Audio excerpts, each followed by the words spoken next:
Adonai roi lo echsar, binotesha yarbitzeni, al mei menuchot yenahaleni, nafshi yeshover, yancheni b'magalei tzedek, leman shemo.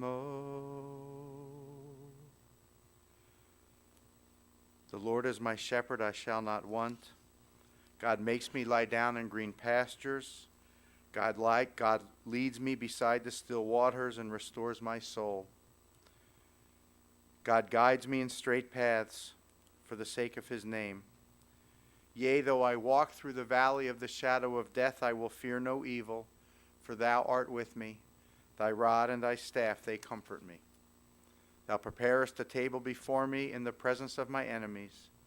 Thou hast anointed my head with oil, my cup runneth over. Surely goodness and mercy shall follow me all the days of my life, and I shall dwell in the house of the Lord forever.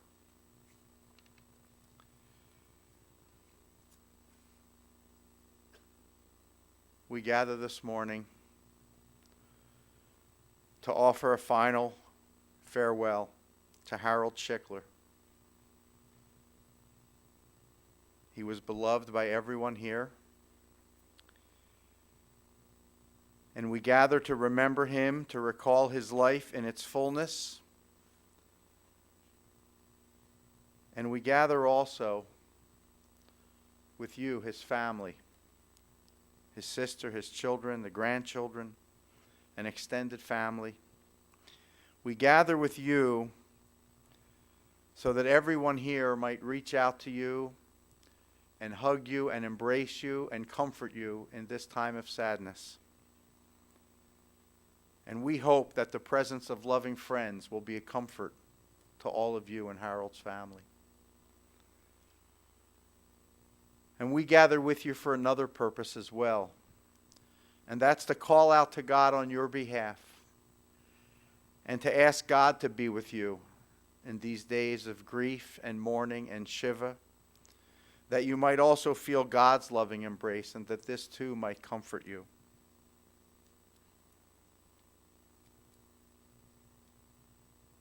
Whenever we face death,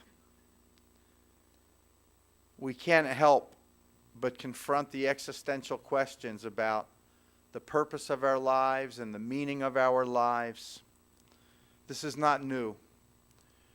These questions have been asked since the beginning of time, and we can reach back into our Hebrew Bible, to the Psalms and to the Proverbs, to search for both the questions and the answers. The author of Psalms put it this way: O God, what are we that you have regard for us? What are we that you are mindful of us? It seems that we are little more than a breath. Our days are like a passing shadow. We come and go like grass. In the morning it shoots up renewed, and in the evening it fades and withers. You cause us to return to dust, O God. If only we were wise and understood where we are going. But this we do know. Mark the wholehearted and behold the upright. They shall know true peace.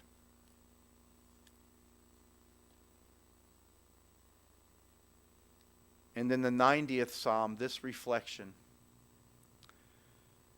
the days of our years are 70, or perhaps by reason of strength 80 years. And yet 1,000 years in God's sight are but as yesterday when it is past. Teach us, therefore, to number our days, that we may attain a heart of wisdom. May your favor, O God, be upon us. Establish the work of our hands, that it may long endure. That's the essential teaching.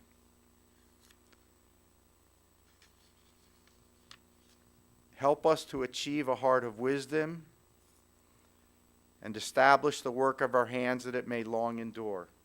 That's fitting for Harold, because over the years he did a number of things where he did work with his hands. And in the kind of hard work he did, he acquired for himself and shared with all of you a kind of wisdom.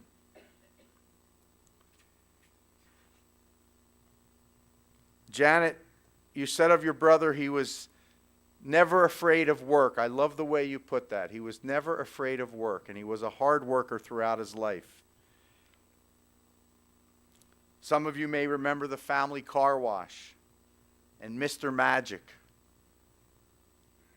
I found out yesterday lots of the boys worked in the business. Apparently the girls, that was not for you.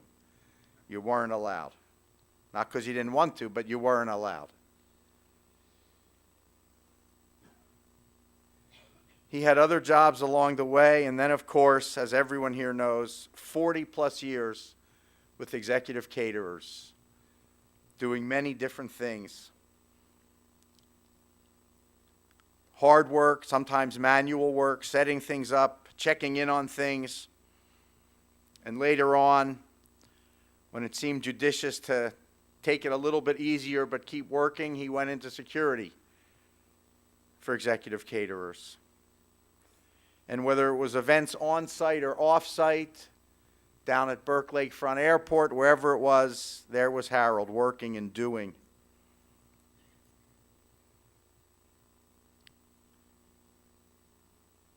Some of you may remember that he played softball for South Euclid Beverage. He was a catcher. I think I got it right. Rob, you said he was pretty good. Yeah. Wasn't the best player on the team, but he was pretty good.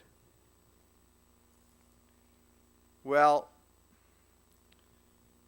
through his family, through his work, Harold had, throughout the years, and I hardly have to tell all of you here, he had a large circle of friends to whom he was devoted and who were devoted to him. And that's why so many of you are here today. And emails for people out of town have been coming in to Wendy and to Rob, sharing stories and remembrances and paying tribute, remembering what a wonderful person Harold was, what a true and devoted friend he was. And of course, he was friends not only to all of us here, but he was best friends over the years with his dogs. How he loved them and spoiled them. I don't know how else to say it. He was the kind of guy that would do anything for you. If you called him up and said you needed a favor, his answer was, sure, what do you need? You could always count on him. It wasn't really in his vocabulary to say no if you needed something, if you needed a helping hand, you needed a project or help with something, there he was. And just as he was giving of himself to others, he also relied on friends and family. Of course, very close with his brother Kenny. And Harold turned to Kenny for all kinds of advice over the years. Married to Marilyn for many years. And then, years later after that, a loving companion with Sue Weingold for several years. He shared of himself, of his soul and his spirit.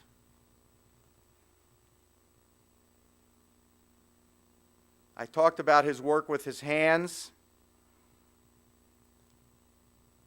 and that included his love of not just working on his cars, but cleaning his cars, polishing his cars, Simonizing his cars. Who Simonizes their car anymore today?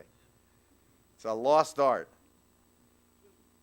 But you know he had the cleanest car. I'm embarrassed in the car I drove here today. I'm going to stay out of the processional. It would be disrespectful.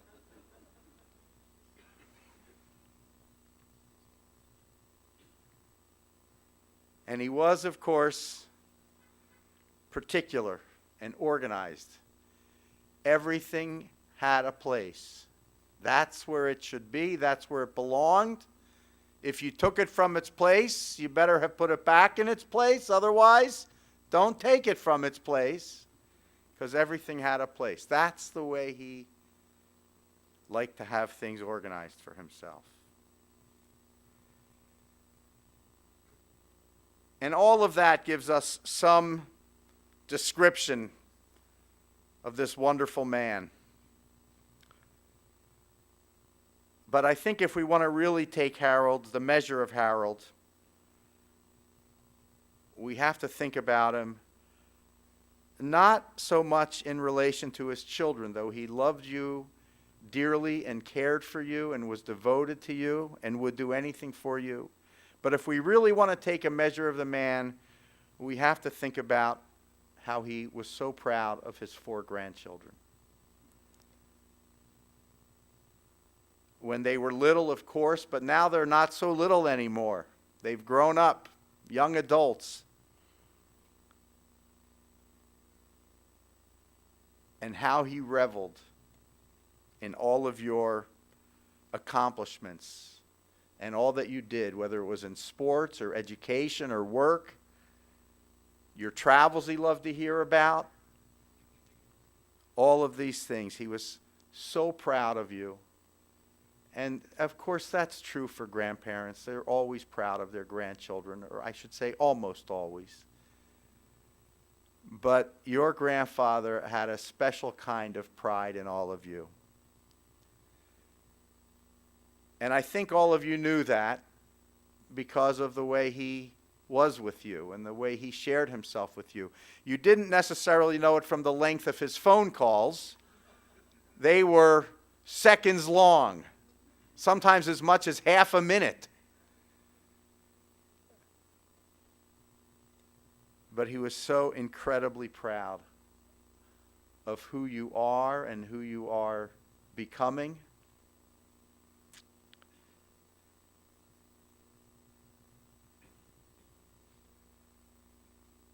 Each of you in the family have your own memories of Harold, whether as a father, a grandfather, an uncle. And you each have your own favorite stories. Some of them we can tell here in public. Some of them maybe not so much. Trips to Las Vegas. Trips to the Florida Keys for fishing, for getting in a little bit of trouble. All of your memories are precious, and they are part of the inheritance that all of you now carry with you as you remember Harold.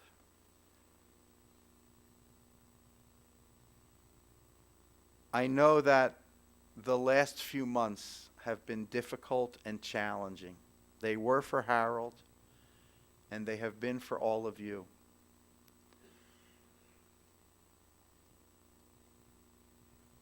And he knew how sick he was, and he knew these past few months that he was dying. He didn't want to accept that at first. That's natural and normal. But he eventually made peace with that. And you had the opportunity to say goodbye to him. But it was also a long and protracted goodbye, and that made it difficult for him and for you. My hope is that in the coming days and weeks and months, you'll let the difficult memories of these past few months, let them recede into the background. Let them drift into the recesses of your mind. And instead, in the forefront of your mind, remember him in the fullness of his life. When he was strong and robust, when he was active and doing, when he was laughing, when he was mischievous and doing all the crazy little things that you remember him. Remember the idiosyncrasies that made Harold Harold. Let that be what you remember, and let that be the way you pay tribute to his life, by remembering all of those all of those things that he did and the richness and the fullness of his life.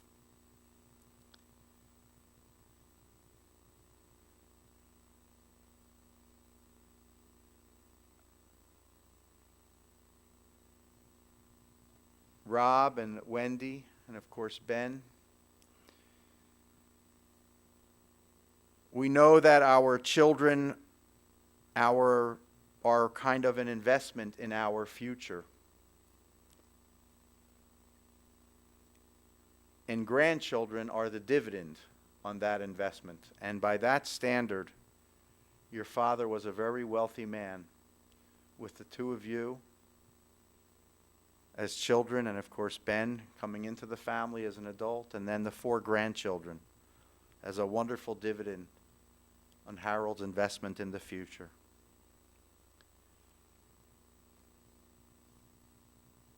When we bury our dead in Jewish tradition, we teach that all are equal in death. The richest man and the poorest pauper, all the same. And we bury our dead with open hands rather than closed fists as a way to teach that we take nothing with us from this world. Whatever we've acquired materially, we leave it all behind. It means nothing in death. And so what the rabbis ask, what is it that really survives us? It's not our material goods. But what really survives us, they teach, is the Keter Shem Tov, the crown of a good name. That some people, in the way they live and the way they love, they earn for themselves the Keter Shem Tov, the crown of that good name. Harold earned that crown for himself. And it's now bequeathed to all of you, his family, and to all of us, his friends. And every time we put something exactly where it belongs, we pay tribute to his life. But more importantly, really, every time we help a friend in need, we say yes when someone needs a favor, we pay tribute to his life. And every time we reach out to someone and we help them, and we do so lovingly and with a smile and with caring and compassion, we honor his memory. Zecher Tzadik Livracha. May Harold's memory forever be a blessing to all of us who knew him and who loved him. Amen.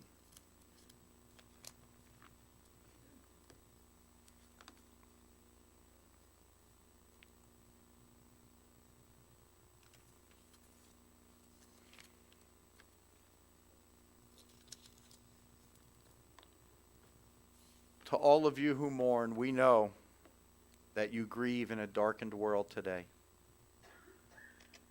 And we who have mourned understand that in your silence there is sadness, in your tears there is loneliness. Today and the days ahead are days of sorrow and grief. But we are here to comfort you, and we pray that God comforts you as well.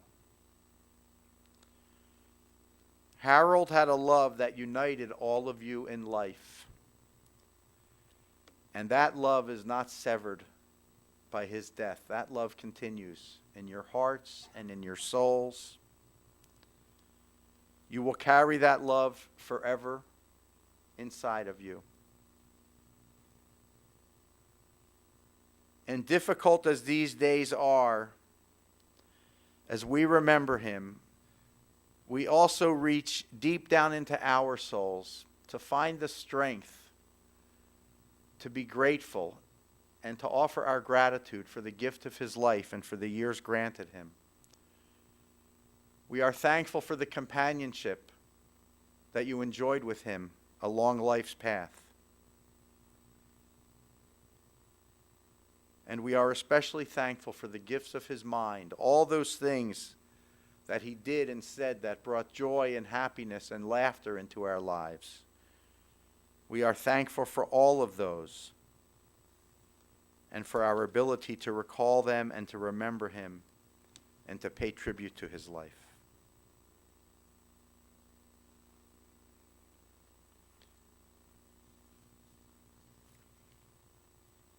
From our tradition, we learn that our lives seem to be a kind of dance to a song that we cannot hear. The melody of our life passes through us for a little while, and then it seems to cease. Where does that melody come from, and where does it go? These remain unanswered questions. But it is in moments such as this, whether in darkness or in light, that we turn to God, the source of life, and the answer to all its mysteries. We turn to God and we put our trust. Please rise.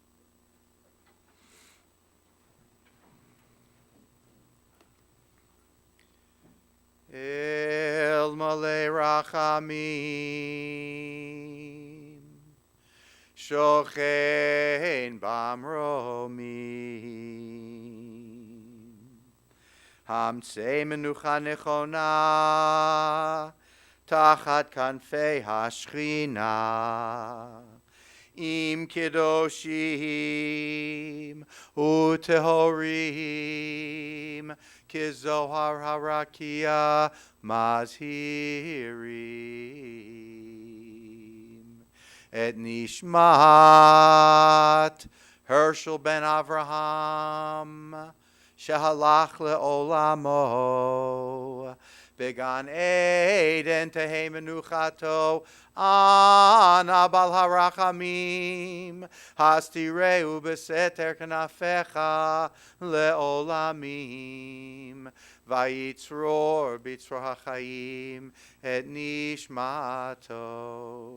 Adonai Hu Nachalato V'yanuach B'Shalom Al Mishkavo V'nomar Amen. Compassionate God, eternal Spirit of the universe, grant perfect rest in your sheltering presence to Herschel ben Avraham, to Harold William Schickler, for he has now entered eternity. O God of mercy, we pray, may Harold find refuge in your eternal presence, and may his soul be bound up in the bond of everlasting life. God is his inheritance, and we say, Amen. Please be seated. We will continue with our burial service at Mount Olive Cemetery. Following our service there, the family will observe Shiva today and tomorrow. Today, Shiva will be observed at Executive Caterers at Landerhaven from the return from the cemetery until 8 p.m. And tomorrow, Shiva will be observed at Wendy and Ben's home, 7336 Cromwell Drive in Solon. The family will observe Shiva tomorrow from 2 to 4 p.m. and 6 to 8 p.m. All are welcome. We would just ask that you give them a little respite between 4 and 6 p.m. so that they can have a chance to grab a little family dinner together and they're not inundated with people throughout the entire day. So today at Landerhaven, tomorrow at the Wexler residence. And I do want to mention that for those who may wish to honor Harold's memory with a charitable contribution, the family suggests that you direct your generosity to the Rescue Village in Russell Township.